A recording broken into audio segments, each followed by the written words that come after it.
Salut à toute la communauté d'Arcadia CyberSec. Bienvenue dans cette vidéo où nous allons voir comment appliquer une politique de cybersécurité avec le PAF Checkpoint. Donc déjà, avant de voir ce qu'il y aura à faire, il est important de comprendre l'architecture que nous allons déployer. Ici, nous aurons à déployer un réseau local connecté au PAF Checkpoint et faire en sorte que ce réseau local-là puisse accéder à Internet en passant par le PAF Checkpoint. Donc nous aurons deux systèmes, on aura un système Kali et un système Windows 10. Et dans ce système Windows 10, nous allons revenir sur le client que nous appelons Smart Console, qui est une application exclusivement conçue pour Windows et qui permet d'accéder aux fonctionnalités avancées du PAF. Donc, pour pouvoir déployer cela, vous aurez besoin d'un PC avec un disque dur SSD qui est fortement recommandé. Vous aurez besoin d'une RAM de minimum de 8 Go en LAN à plus de 32 Go.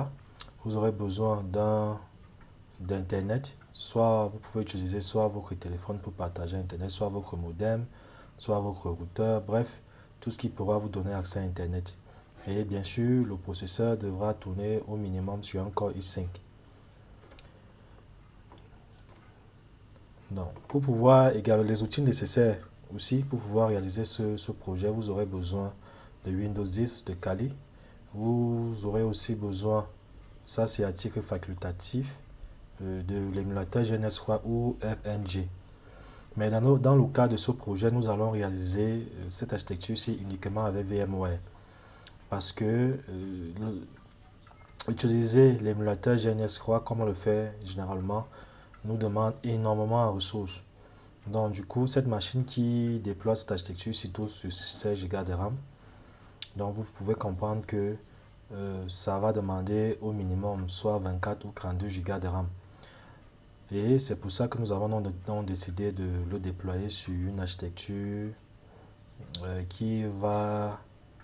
une architecture VMware. Bon, bien sûr, ce que nous aurons besoin pour pouvoir réaliser ce projet, nous allons télécharger le PAF Checkpoint, la version 81.10 dans son lien de téléchargement-ci, et il pèse environ près de 4 Go et il nécessite aussi 4 Go de RAM pour fonctionner. Et nous allons également aussi télécharger le Smart Console qui tourne environ sur 417 mégas et nous devons nous rassurer que le PAF que nous allons télécharger et le Smart Console doivent avoir la même version. C'est très important. Si ce n'est pas la même version, ça ne marchera pas. Et comme nous l'avons dit, le Smart Console, lui, tourne exclusivement sur Windows. Donc là, nous pouvons voir ici le lien pour télécharger. D'abord ici, pour télécharger le PAF Checkpoint. Vous pouvez voir le lien là pour télécharger le PAF Checkpoint dans sa version. Ici. Et vous pouvez vous lancer le téléchargement aussi avec Smart Console que vous pouvez voir ici qui tourne sur Windows. Là, ici, nous pouvons voir sa taille. Et pour pouvoir le télécharger, il faudra avoir un compte. C'est-à-dire, vous créez un compte et là, vous téléchargez, c'est très facile. Donc, ce qui nous pousse maintenant à passer directement à la phase pratique de notre projet. Une fois venu au niveau de notre lab, nous allons donc installer notre PAF suivant l'architecture que nous avons présentée précédemment. Bon, ici, nous aurons à déployer un réseau local et nous allons définir l'interface qui sera connectée au réseau local et l'interface qui sera connectée au réseau DHCP de notre fournisseur d'accès Internet.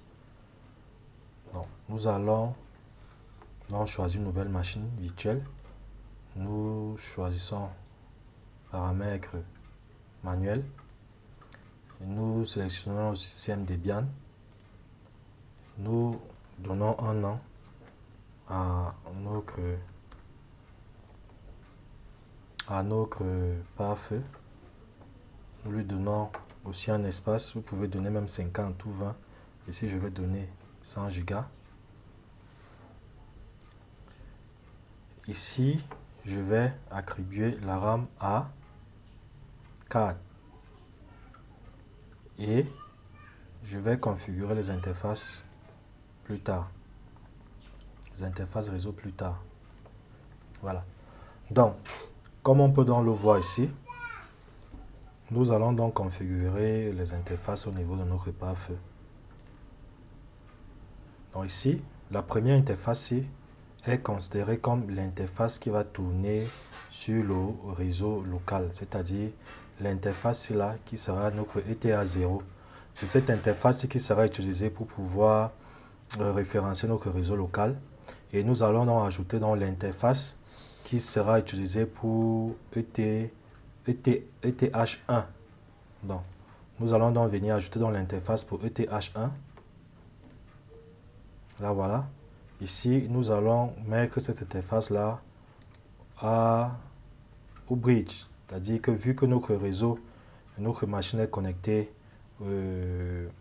au modem, donc on va directement connecter ce réseau-là au modem. Et ici, cette interface sera connectée à l'interface VMnet 7. Bien sûr, vous pourriez prendre n'importe quelle interface, mais vous devez vous rassurer avant que ce réseau doit tourner dans le même réseau de l'interface que vous aurez sélectionné. Donc, si, et là, j'applique. Donc, comme je disais tantôt, vous devez vous rassurer que ici, là, l'interface que dans l'interface que j'ai choisie tourne, si je viens interface ici, ça doit tourner dans ce même réseau, bien sûr. C'est pour ça que nous nous sommes rassurés que nous avons paramétré pour que ça soit dans le même réseau. Donc, ceci dit, nous avons déjà téléchargé notre pare-feu. Nous l'avons déjà téléchargé ici. Nous l'avons déjà téléchargé, on va simplement l'importer.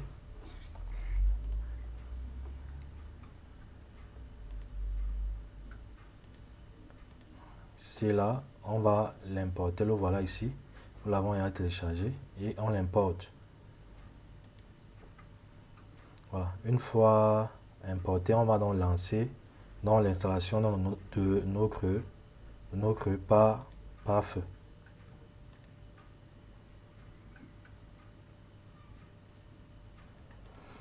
Une fois que nous sommes là, on va choisir. Déjà ici, là, on va aller sur Install.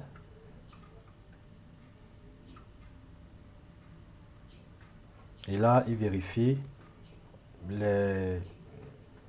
l'environnement matériel pour voir s'il est compatible avec son système, avec son OS. Donc, si l'environnement matériel n'est pas bon, c'est-à-dire si la RAM est insuffisante et que le disque dur également aussi insuffisant, il va générer une erreur afin de pouvoir revoir les paramètres matériels.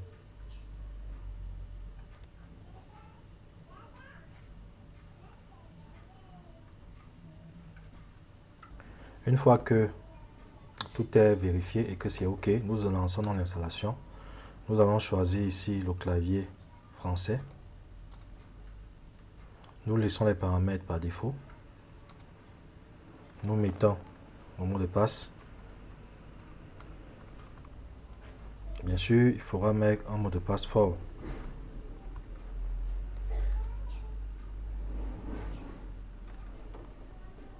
Et ici, comme je le disais tantôt, l'interface ETH0, c'est elle qui symbolise l'interface. Et c'est elle qui est aussi répertoriée ici au niveau de l'interface VNet VMnet 7. Donc c'est elle qui sera considérée comme ETH0. Or l'autre interface ETH 1, c'est elle qui sera considérée comme ETH ceci, ETH1, c'est-à-dire l'ETH qui va sur Internet que nous avons connecté à l'interface bridge. Donc nous ancrons, nous mettons dans l'adresse 10.200.75.254. Ici, ici c'est le default gateway, c'est-à-dire la passerelle par défaut. Ici, je vais laisser la passerelle par défaut, puisque la passerelle par défaut par laquelle nous allons sortir pour Internet, c'est l'interface et ça sera encore elle-même qui sera aussi considérée comme la passerelle par défaut. Donc, ici, nous allons ici nous allons simplement l'ignorer et nous allons venir et on va lancer dans l'installation. Donc, on patiente que l'installation se fasse. Donc là, nous voyons que l'installation des paquets est arrivée. Et là, on lance maintenant la vérification des applications Blade, c'est-à-dire des applications qui seront accédées à partir uniquement du client Smart Console. Donc c'est très important que nous puissions comprendre la politique de Checkpoint à ce niveau-là. Une fois terminé, nous lançons dans le redémarrage de notre pare-feu.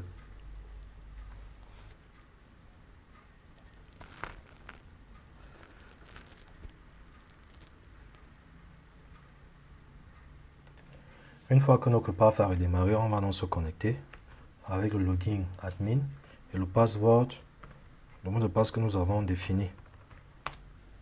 Et là, nous avons ici le mot de passe générique.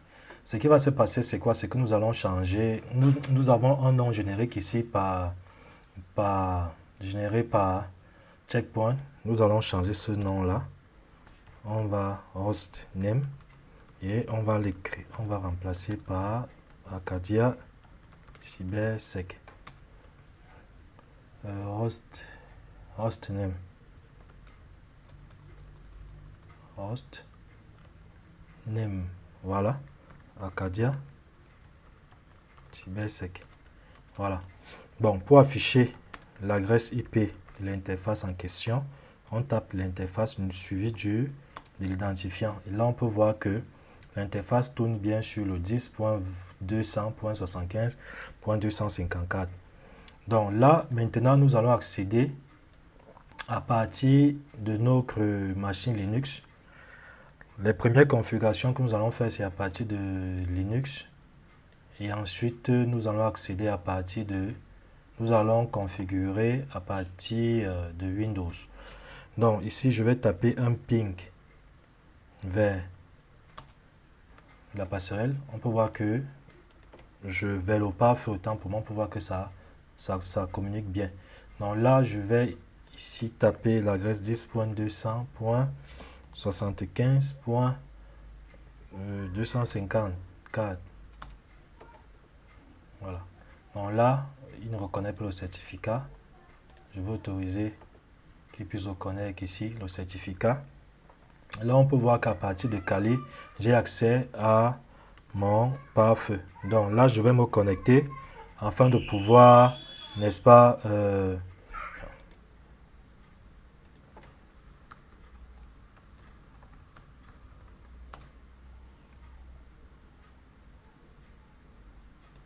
donc admin suivi du mot de passe que nous avons décrit lors de l'installation. Et là, nous allons donc paramétrer notre pare-feu afin de pouvoir avoir accès à son dashboard. Donc là, c'est les premières, là ça c'est le message bannière, bienvenue dans votre première configuration. Ici, il a déterminé qu'il utilise la plateforme VMware pour pouvoir déployer. Là, je laisse les configurations par défaut. Ici, vous pouvez voir l'adresse qui a été aussi utilisée. Mais comme je l'ai dit, vous pouvez remplacer ici. On verra ça plus tard. Mais on peut également aussi reproduire la même adresse comme passerelle parce que c'est en fait confondu dans le cas du réseau interne. Donc ici, c'est l'adresse au niveau de l'interface que nous allons configurer en DHCP. Donc on laisse. Ici, nous allons mettre le nom du domaine Arcadia cybersec.cm. Ici, nous allons mettre le domaine Google suivant. Ici, nous allons sélectionner fuseau horaire.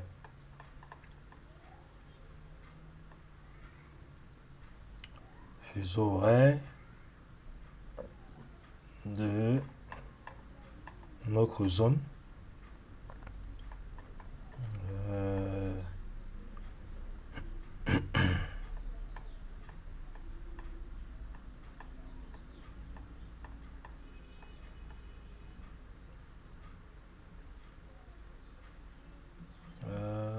Il est où là?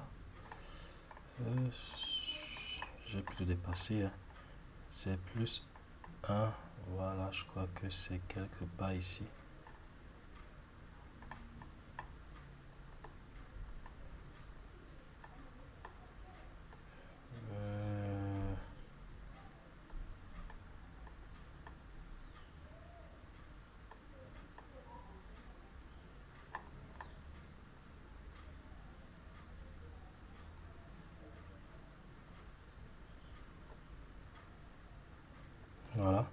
Voilà. Ici, on laisse les paramètres par défaut. Ici, vous pouvez soit créer un autre utilisateur, soit utiliser l'utilisateur admin par défaut. Ici, là, on peut voir, soit vous permettez que tous les adresses puissent accéder à l'interface au dashboard du pare-feu, soit uniquement cette adresse. Pour mon cas, je vais laisser tout le monde parce que je vais continuer la configuration avec Windows 10. Ici, envoyer les données à checkpoint, vérifier. Bon, là, je laisse. Là, une fois que les configurations ont été paramétrées, il recharge et il va redémarrer automatiquement. Une fois que la recharge a été effectuée, nous pouvons donc redémarrer notre pare-feu afin d'accéder à son tableau de bord ou son dashboard. Une fois le redémarrage effectué, nous allons donc accéder au dashboard de Checkpoint.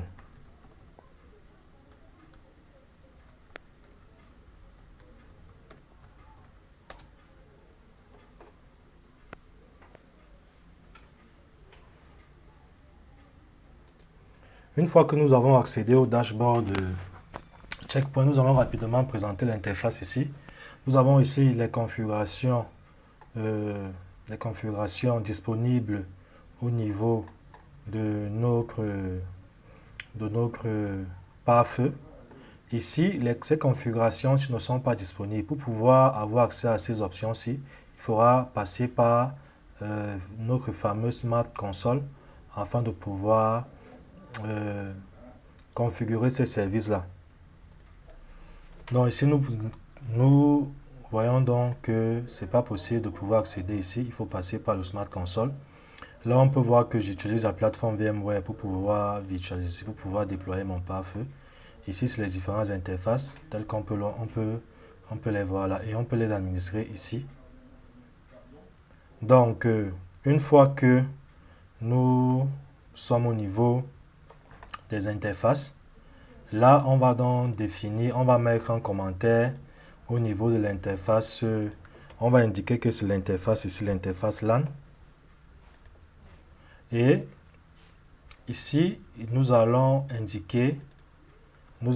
donner comme je l'ai dit tout à l'heure, nous allons laisser en DHCP et le modem, mon modem va se charger d'attribuer une adresse en dynamique. Donc ici, je dis que c'est l'interface WAN Internet. Et je dis que voilà, ok, reprend l'adresse directement en DHCP.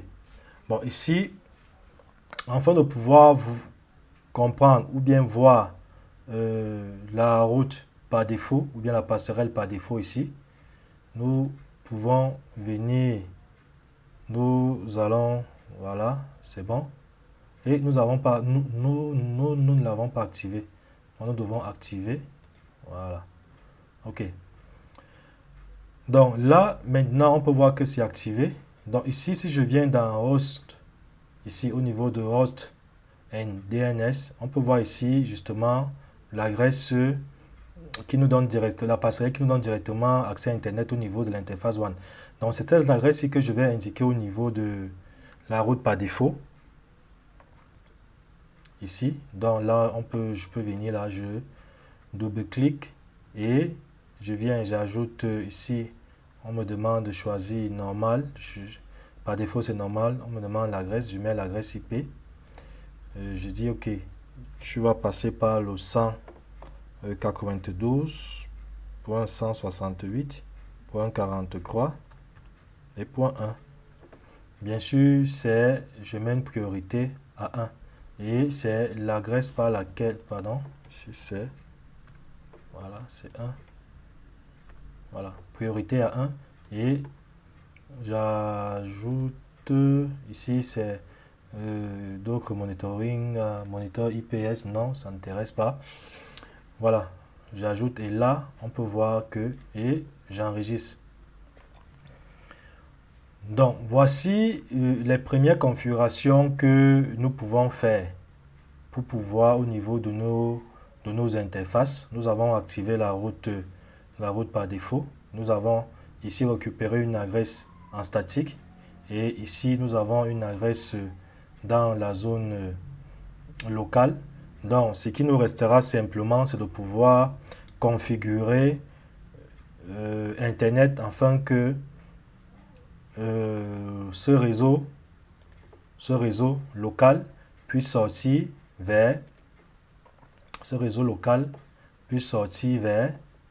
vers Internet. Oui, comme nous avons vu, une fois que nous avons configuré l'interface de notre pare-feu, ici nous allons nous connecter cette fois-ci à partir de Windows.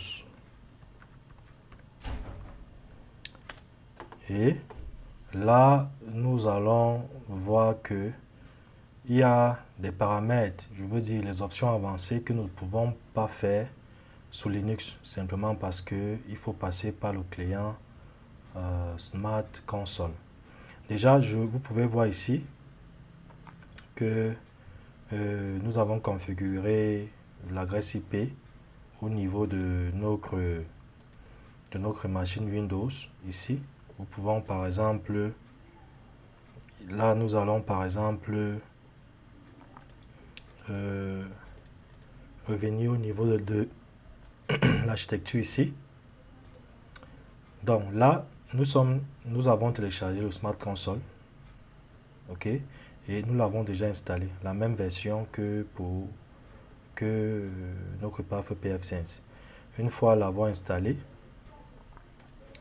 nous avons configuré l'adresse IP et ça c'est l'adresse de l'interface du pare-feu. Et nous allons simplement cette fois-ci voir comment accéder aux configurations avancées afin de pouvoir configurer notre réseau et d'autoriser qu'il puisse aller sur Internet. C'est-à-dire, pour le moment, nous avons fait ça, mais ça ne peut pas encore sortir vers Internet. Donc, si nous faisons par exemple ici, nous pouvons voir que nous avons tapé là. Si nous tapons un ping 8.8.8.8, on peut voir que nous n'allons pas, nous ne sortons pas vers Internet. Donc du coup, nous avons donc installé notre Smart Console. Nous allons démarrer. Une fois l'avoir démarré, voici donc l'interface ici. Ici, nous tapons l'admin, nous tapons son mot de passe. Et nous tapons l'adresse du pare-feu. Voilà, tel que nous pouvons voir. Et nous validons sur Connect.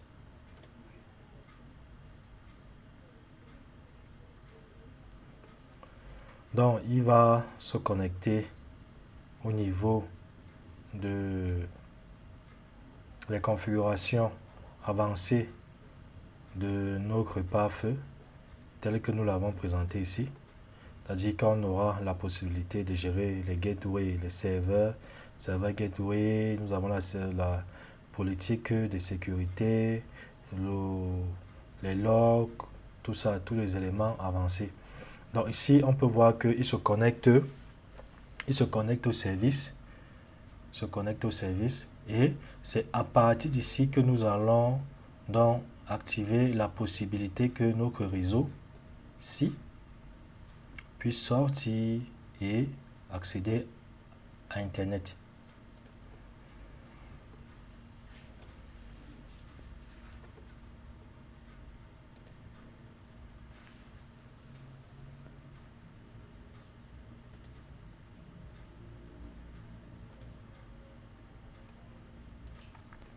Donc là, nous voyons le chargement des données, des data, afin que il puisse accéder à l'interface, au dashboard justement du Smart Console.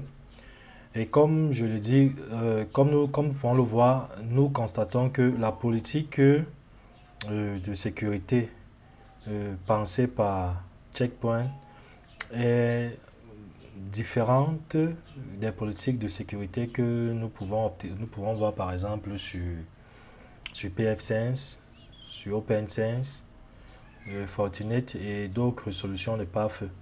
Donc ici, pour pouvoir accéder aux fonctionnalités qui vous permettent d'implémenter les règles de sécurité et d'autres politiques de sécurité avancées, vous êtes obligé. Donc, voilà, là, nous pouvons voir que nous avons accédé ici à notre dashboard avec des options ici avancées, définies comme nous l'avons présenté. Et on peut voir ici que ce n'est pas activé, donc il faut activer la licence. On peut voir là le nom, on peut voir l'adresse IP du réseau LAN et on peut voir d'autres éléments. Donc, ce que nous allons donc faire, c'est de pouvoir permettre que notre pare-feu autorise Internet. Donc, nous venons donc ici, Security Policy. Donc, dans Security Policy, nous allons faire deux choses. C'est-à-dire que nous allons créer la règle, nous allons l'appliquer et une fois que la règle sera appliquée, nous pourrons donc avoir accès à Internet. Donc là, nous pouvons voir que nous avons une règle qui a été définie, c'est-à-dire la règle qui permet de tout bloquer, ce qui est très normal. Donc, ce qui permet donc de bloquer. Bon, ce que nous allons donc faire, c'est de pouvoir créer cette règle qui va permettre au réseau local d'accéder à Internet. Donc, nous venons ici dans New. Là, on peut soit autoriser le réseau, soit autoriser un autre particulier, soit autoriser un groupe de réseau, ou bien même plus encore. Ici, dans plus, vous pouvez par exemple autoriser, vous avez beaucoup d'options ici. Vous pouvez par exemple autoriser des services, vous pouvez au niveau des clouds, les ressources et tout ce qui va avec. Donc là, c'est uniquement network. Une fois que nous allons créer dans la règle network. Voilà. Donc, Une fois que nous avons ajouté un nouveau réseau, on va ici dire que ce réseau, ça s'appelle, on va dire LAN Acadia.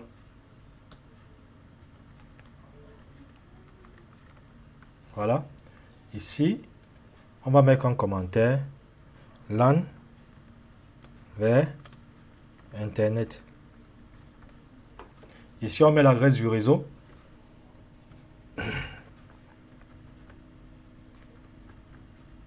Et ici, on met son mot de passe. Ici, on choisit Include. On laisse Include. Là, on vient au niveau de NAT.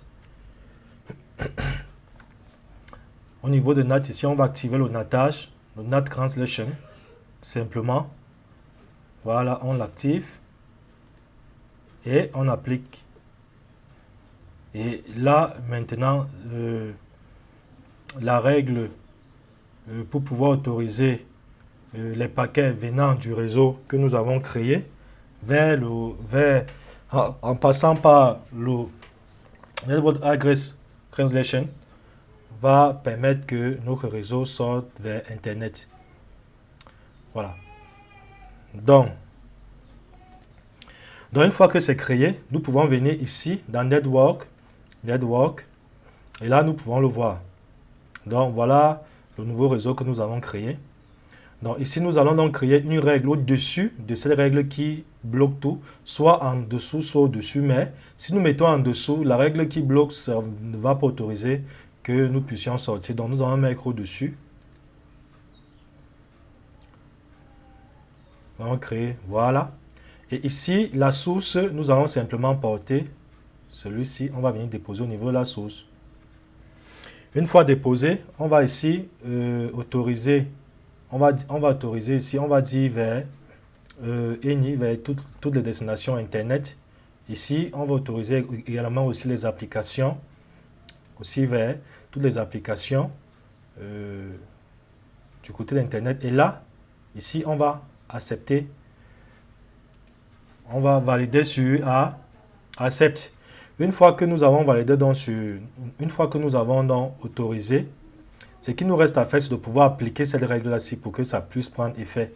Pour ce faire, nous allons venir ici au niveau de Action. Nous partons dans Verify Access Policy. Et là, on va simplement Publish and Verify. Donc, on active.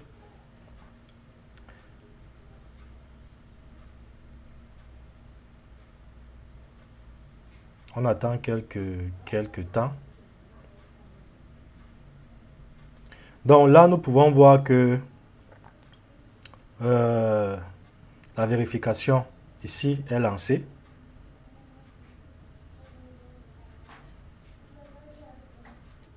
Donc, une fois que nous avons vérifié que tout est bon, là, nous allons cette fois-ci donc installer dans cette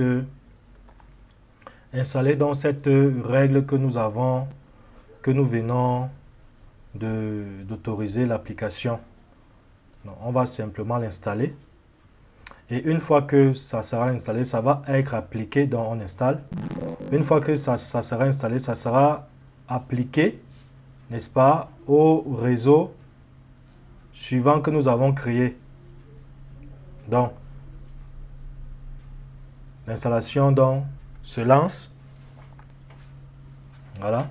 Ça prend juste quelques secondes et c'est terminé. Donc, là, on peut voir que la politique, l'installation a été de la règle que nous avons fait a été appliquée. Donc, ce que nous allons donc faire maintenant, c'est de pouvoir tester encore le ping vers Internet. Donc, nous allons donc faire quelques dernières vérifications là, afin de nous rassurer que tout fonctionne bien. Donc nous allons donc retester ici. On va relancer un ping. Là on peut voir que le ping passe très bien. Donc si, et là on peut voir que j'ai même déjà accès à Internet. Donc si je tape un ping vers Acadia Cyber cybersec.net. Voilà, on peut voir que le ping passe très bien. Donc ici, comme nous l'avons dit, nous avons réussi à connecter ce réseau local vers le réseau Internet. Donc ici, pour rappeler, on peut taper ipconfig. On peut voir ici l'adresse. Et là, si nous tapons par exemple Crasser, on tape Acadia, cybersec.net. Là, nous voyons que nous allons vérifier effectivement tout ce que nous étions en train de dire. On peut voir que ça passe par la passerelle, ça passe par justement le 43, le 192.108.43.1 et ensuite vers Internet. Donc, ça passe très exactement. Voilà. Et là, on peut voir que ça passe ici. Ça sort là et ça passe donc vers Internet, tel qu'on le voit là. Donc, maintenant, qu'est-ce que nous pouvons dire de ce pare-feu? Checkpoint, c'est un pare-feu, c'est un très bon pare-feu, mais il n'est pas gratuit. Il n'est pas gratuit et il est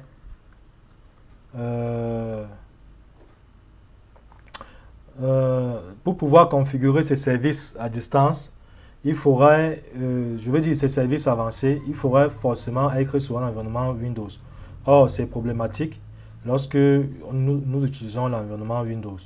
Donc, ce qui signifie que pour pouvoir l'utiliser, il faut que nous soyons toujours, nous soyons toujours sur Windows. Nous ne pouvons pas aller sous Linux. Et donc, ce qui nous permettra donc de déduire que cette solution est une très bonne solution de sécurité, mais vous ne pouvez pas configurer pour le moment ces options-ci si vous êtes sous Linux. Donc, j'espère que cette vidéo vous a été bénéfique.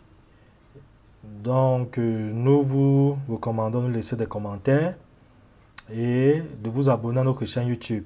Nous vous disons merci et à la prochaine vidéo.